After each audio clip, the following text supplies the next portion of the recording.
Welcome back, Giants fans. I wanted to make this video last week. I just didn't get to it, so that's my fault. But we're going to talk about Russell Wilson and should the Giants actually trade for Russell Wilson. We'll try to answer some questions like how much will he cost? Can the Giants fit him in their salary cap? How much longer will Russell Wilson play football? I'll try to answer all those questions to the best of my ability, and hopefully you guys enjoy this video. Leave in the comments, what would you trade for Russell Wilson if there was an offer on the table? Would you give up the 2 first-round picks this year? Would you give up a first, second, third, whatever? Give me your trade proposal that you would do for Russell Wilson, and let's get into it. So Russell Wilson was in some trade rumors this past offseason, went on a radio show, and pretty much said the Seahawks had to build a better offensive line. He was tired of getting hit. Now, you may ask yourselves, why would you come to the Giants if you want a good offensive line? I don't know. That's a good question to ask, and I don't have an answer. But what we do know is that maybe his wife, Sierra, wants to move to this New York area to help promote herself. I don't know what the reason is exactly, but maybe they think New York's a better opportunity for them in the future or something along those lines. Even though the Giants play in New Jersey, a lot of players probably live in New York, so that is a possibility. But anyway, this all stems from a report from Jordan Schultz, who I think at one point worked for Yahoo and probably has some inside information, and he said that Russell Wilson would strongly consider waiving his no-trade clause for the Giants, Broncos, and Saints. So, of course, Russell Wilson has the no-trade clause in his contract. If he was hypothetically traded to, I don't know, the Washington football team, he's allowed to say no to that. So, Russell Wilson, though, apparently, according to this, if he were traded to the Giants, would strongly consider saying yes to that trade. So that, of course, is exciting, knowing that a superstar quarterback wants to come to our not-so-good football team. So that is very nice of Russell Wilson to say that if it's indeed true. Now, Russell Wilson was asked, of course, by the media a few days later if this was true, and Russell played it off saying that's a non-story, but obviously he's not going to come out and say, yeah, I want out of here. Like, he's not going to say that. So obviously he's going to say the right things. And Russell Wilson has said before he wants to play his entire career as a Seattle Seahawk, but he also realizes that sometimes it doesn't always play out that way. So if there's a scenario where the Seahawks hit the reset button this offseason, which is possible, there's a chance that Pete Carroll is fired, maybe they move on from Russell Wilson with the big cap hit, and maybe the Giants are a suitor for Russell Wilson. And the Giants, of course, have quarterback concerns of their own they have to deal with. The number one reason I think this is possible is because let's put ourselves in Joe Judge's shoes for just a minute. Now, we're assuming Joe Judge is back here next year.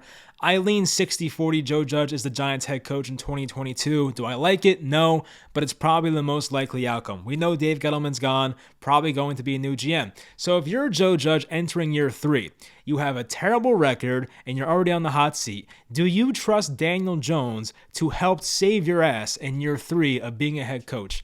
I don't think so. If I'm Joe Judge, do I trust Russell Wilson or Daniel Jones? We know the answer to that question, right? Russell Wilson. Joe Judge probably wants to save himself, and we know as Giants fans that Joe Judge has say in the personnel moves. Now, could that change with a new GM here, and maybe the GM has more power? Maybe. I don't know.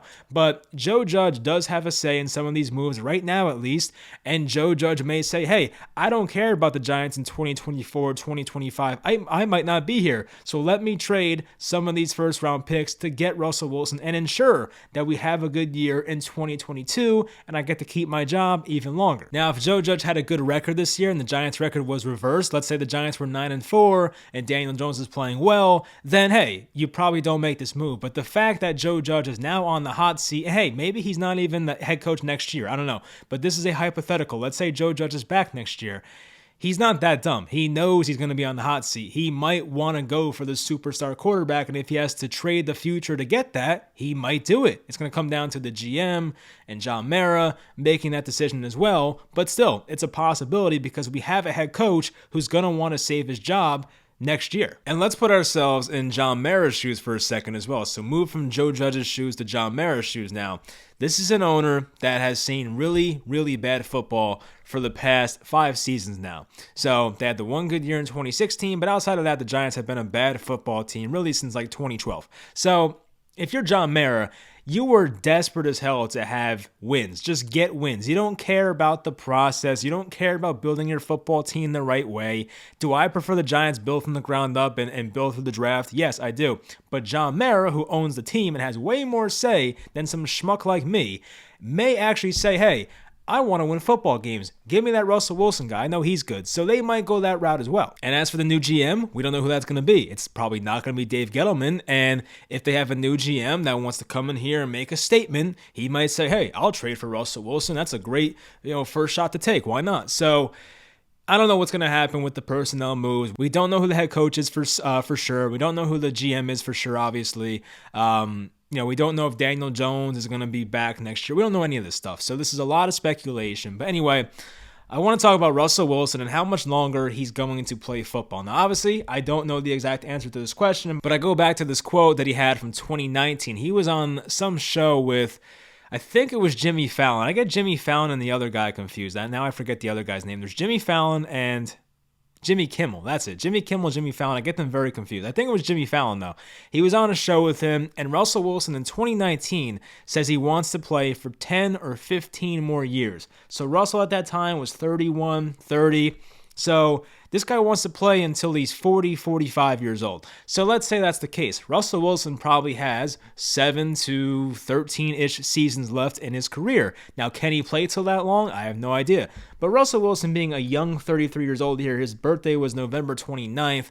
If the Giants were to trade for him, they get him for 2 more years on the contract. He'd be here for his age 33 season and age 34 season. They need an extension in 2024 by the time he's going to be 35 years old. So is that a position you want to put yourself in? Now, as for Russ's cap hit, this is where it gets interesting because this trade might not even make sense financially. Now, there is a chance the Giants can cut and trade some guys and open up a lot of cap space. But as we know right now, the Giants are not in a good cap situation. They spent a ton of money last offseason, pushed some money down the road. Now the Giants are not in a good cap situation, but it is possible if they trade and cut the right guys here. But Russell Wilson's cap hit in 2022 next year is $37 million, has a $26 million dead cap hit, doesn't matter.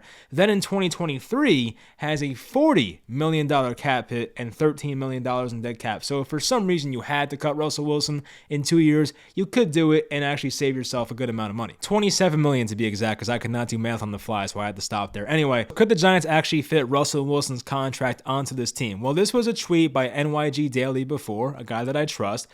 He says the Giants can clear $42 million in cap space, but by doing that, they would have to release James Bradberry, Blake Martinez, Sterling Shepard, Kyle Rudolph, Riley Dixon, Devontae Booker, and to save even more money, they can trade Saquon Barkley and save $7.2 million. So that's a lot of guys to cut, but it is possible. If the Giants wanted to fit Russell Wilson onto their salary cap, they could do it. They would just have to cut half their team to do it. Not half the team, but you get it. But they would have to cut a good amount of guys to make it work. So is it worth it? That part, I don't know.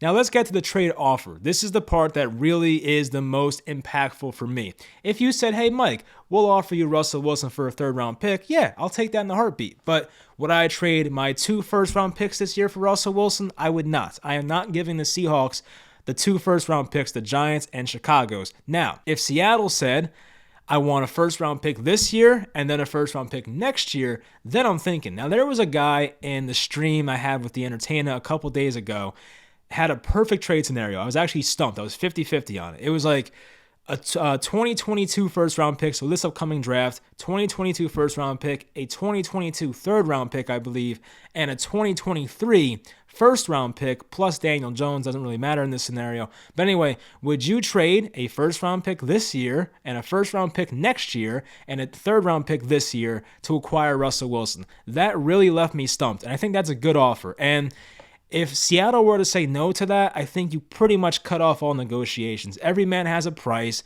I would love that Russell Wilson in a Giants uniform. It'd be the coolest thing ever. But if I have to trade my entire future for this guy, I can't do that. As I mentioned earlier in the video, the most beneficial thing for the Giants, in my opinion, is do an actual rebuild and do this thing correctly. But of course, when you're dangling Russell Wilson in front of you and a hungry fan base like ours and fans that want to win, you're like, oh, that Russell Wilson guy's pretty damn good. I'll give away a few first-round picks. So you have to really have like that fine line of like how far are you willing to go to acquire this 33-year-old superstar quarterback. Now, Russell Wilson has been insanely durable throughout his entire career. He's been the starting quarterback since 2012, I believe, and he just missed his first game this year because he had a very unfortunate, unlucky injury where he threw the ball and his middle finger just bent backwards and it hit the guy's helmet or something. So it's like a very freak accident, but Russell Wilson for his entire career, basically, outside of 3 games this year, has been very durable. And because of the finger injury, his play has declined a bit. Wilson still has a 16-4 touchdown to interception ratio and a 103 quarterback rating this year, a 66 completion percentage. He's still playing well. It's just not the typical MVP level numbers that we see from Russell Wilson, and I'm sure the finger injury has something to do with that. But the thing about this is it's not a no-brainer. It's not like we're a team that has the ability, well, we could, but we're not in a great spot to take in a veteran quarterback and have that solve all our problems. Like, we've seen Russell Wilson carry some pretty underwhelming Seahawks rosters the past 5 years or so, but even the Seahawks have a cap. They always get to the first or second round of the playoffs. The Seahawks have never made it to the NFC Championship game since like 2015, I believe. So the past half decade, they always get out in the first or second round of the playoffs. And with Russell Wilson, you're pretty much guaranteed at least like an 8 or 9 win season. He's going to get you wins, of course, because of how great he is. But once you get to the playoffs and play the great teams, that's when like you kind of hit your ceiling. And if the Giants traded for Russell Wilson, how good could the Giants be? A first round exit, a second round exit? That's probably the likely outcome. I don't know if Russell Wilson himself on a pretty bad football team like the Giants can carry this team to the Super Bowl. I doubt it, honestly. Unless this team fixes their offensive line in one offseason, there's not much of an offensive line here other than Andrew Thomas. There's no guy I really have confidence in on this team. I don't know if Nick Gates, coming off 7 leg surgeries, is going to be a great center. I have no idea. He wasn't a great center in the first place. He was a good starting center, but not great. So there's a lot of questions about the offensive line. The Giants defense I like, but the rest of the offense, I don't know. Sterling Shepard's probably not going to be here, but can Kenny Golladay stay healthy? I don't know. Kadarius Toney? I don't know. You have a lot of questions about this team and guys that can't stay healthy. So it's basically going to be Russell Wilson carrying your offense and hoping that the defense can still play their part and hold teams to under 20 points. And I don't think that's a good recipe to have sustained success in the NFL in 2021, 2022. So to answer the question to the video, should the Giants trade for Russell Wilson? It really depends all on the asking price. Now, I think the furthest I would go is the offer I put out there before. A first-round pick this year, a third-round pick this year, a first-round pick in 2023, and Daniel Jones. That's probably the furthest I would go. If they ask for anything more than that, I'm probably not going to do it. That's probably where I draw the line in the sand and say, all right, look, Mr. Dan Schneider or something, whoever the GM is for the Seahawks, you're asking for too much, sir.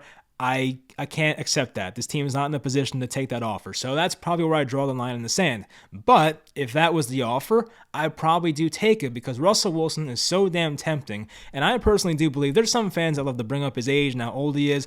I personally believe Russell Wilson has at least 5 more really good years of football in him. And 5 years in the NFL is a very long time. The NFL is such a year-to-year type of league. 5 years is a very long time. A lot of things can change in 5 years in the NFL. Just think about it. The Giants in 2016, that was 5 years ago. Just think of how much different things are now than they were for the 2016 Giants. So if that were the offer, 2 firsts, a third, and Daniel Jones, I think I'm doing it.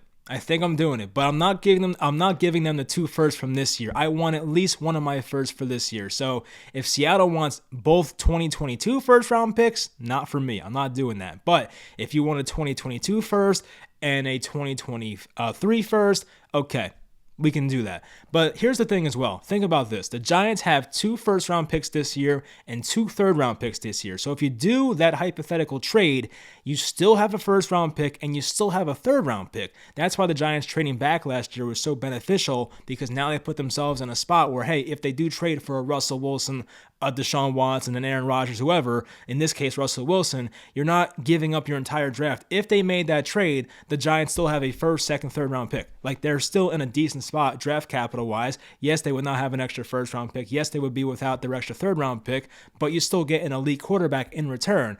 And next year's draft, you don't have your own first-round pick. But it's for a quarterback. We're not trading for Jamal Adams here. No offense to Seahawks fans, but we're trading for an elite franchise quarterback who can carry an offense. So as I mentioned, that's how far I would go. Let me know in the comments once again, how far would you guys go to trade for Russell Wilson? My cap is 2 firsts, one of them being next year, and a third, and Daniel Jones. You guys can have that. I'll take Russell Wilson. But after that, no more beyond that. That's probably the furthest I'm going, and shout out to the person that said that in the stream, because that's such a fair trade in my opinion. Maybe Seattle does not look at it that way. Maybe Seattle looks at that as a joke offer, but I think that's a good offer. It's a fair offer, so that's where I would stop. Now, do I think Russell Wilson actually gets traded? I don't. I think what Seattle does this year is they move on from Pete Carroll finally. They get a new offensive coordinator once again because the Shane Waldron experience did not go too well for them, and they start fresh. But I don't see that team trading Russell Wilson. Maybe I'm wrong. Maybe I am wrong. Maybe they want to move on and completely start fresh, which I get, but I just don't see them trading Russell Wilson, the guy that wants to end his career as a Seattle Seahawks. So we'll find out what they do. But if you're Seattle, you're in this interesting position, kind of like the Falcons were last year with Julio Jones last offseason. I was saying this on my channel that this is probably the last offseason you're going to get a really good return for Julio Jones, and that being last offseason. Because if the Falcons waited another year, and let's say Julio Jones had a similar year to this year, he got hurt for half the year with hamstring issues and didn't play much, your offer for Julio Jones would not be nearly what they got. I think the Falcons got like a second-round pick and maybe like a fourth or something, so they got a decent offer. But if the Falcons waited one more offseason, they were not going to get near the return that they got for Julio Jones from the Titans. So if you're the Seahawks, you look at Russell Wilson and say, well, if we wait another offseason, he's a year older, maybe his play declines even more, we're not going to get what we could have got for Russell Wilson here in 2021. So maybe Seattle's pressured to make a deal, because if they wait more time, Russell Wilson may get injured again or decline in his play, and you don't get the offer that you would right now. Like, let's say Russell Wilson plays for the Seahawks in 2022, has a down year, like a 22 touchdown season or something like that, and the Seahawks have an average record, and Russell does not look right, you're not going to get 2 first-round picks for the guy anymore. Like, now is the time to pounce on a great offer if you're the Seattle Seahawks. So they're in a tough position as well as the Giants. The Giants have to be in this position of like, hey, do we go all in and get the franchise stud quarterback, or do we just hit the reset and rebuild the right way? I mean, as a Giants fan, I want to rebuild the right way, but I don't trust John Mara to do that. They'll probably hire the wrong GM anyway, so it is what it is. Maybe Russell Wilson is the right move to make. I don't know. There are fans that strongly believe Russell Wilson should be a Giant no matter what, and there's also a lot of fans that believe, no, hit the reset button, do this thing the right way. So I understand both sides of it, but I do think there is a chance it happens. I will put it that way. And I do have some trades that if Seattle were to consider, I would do. Like I just mentioned the trade before. So I don't know what Seattle wants for Russ. I have no idea. We'll find out what the actual trade is if it ever does happen, but I do think the Giants are in play, as well as the Broncos and as well as the Saints. I know the Saints would be a great fit for Russell Wilson. Same with the Broncos. They would be really good fits for him.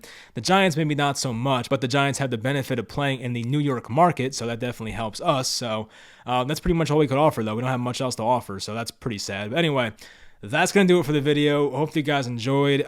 Subscribe to the podcast if you have not yet, and I will talk to you guys next time.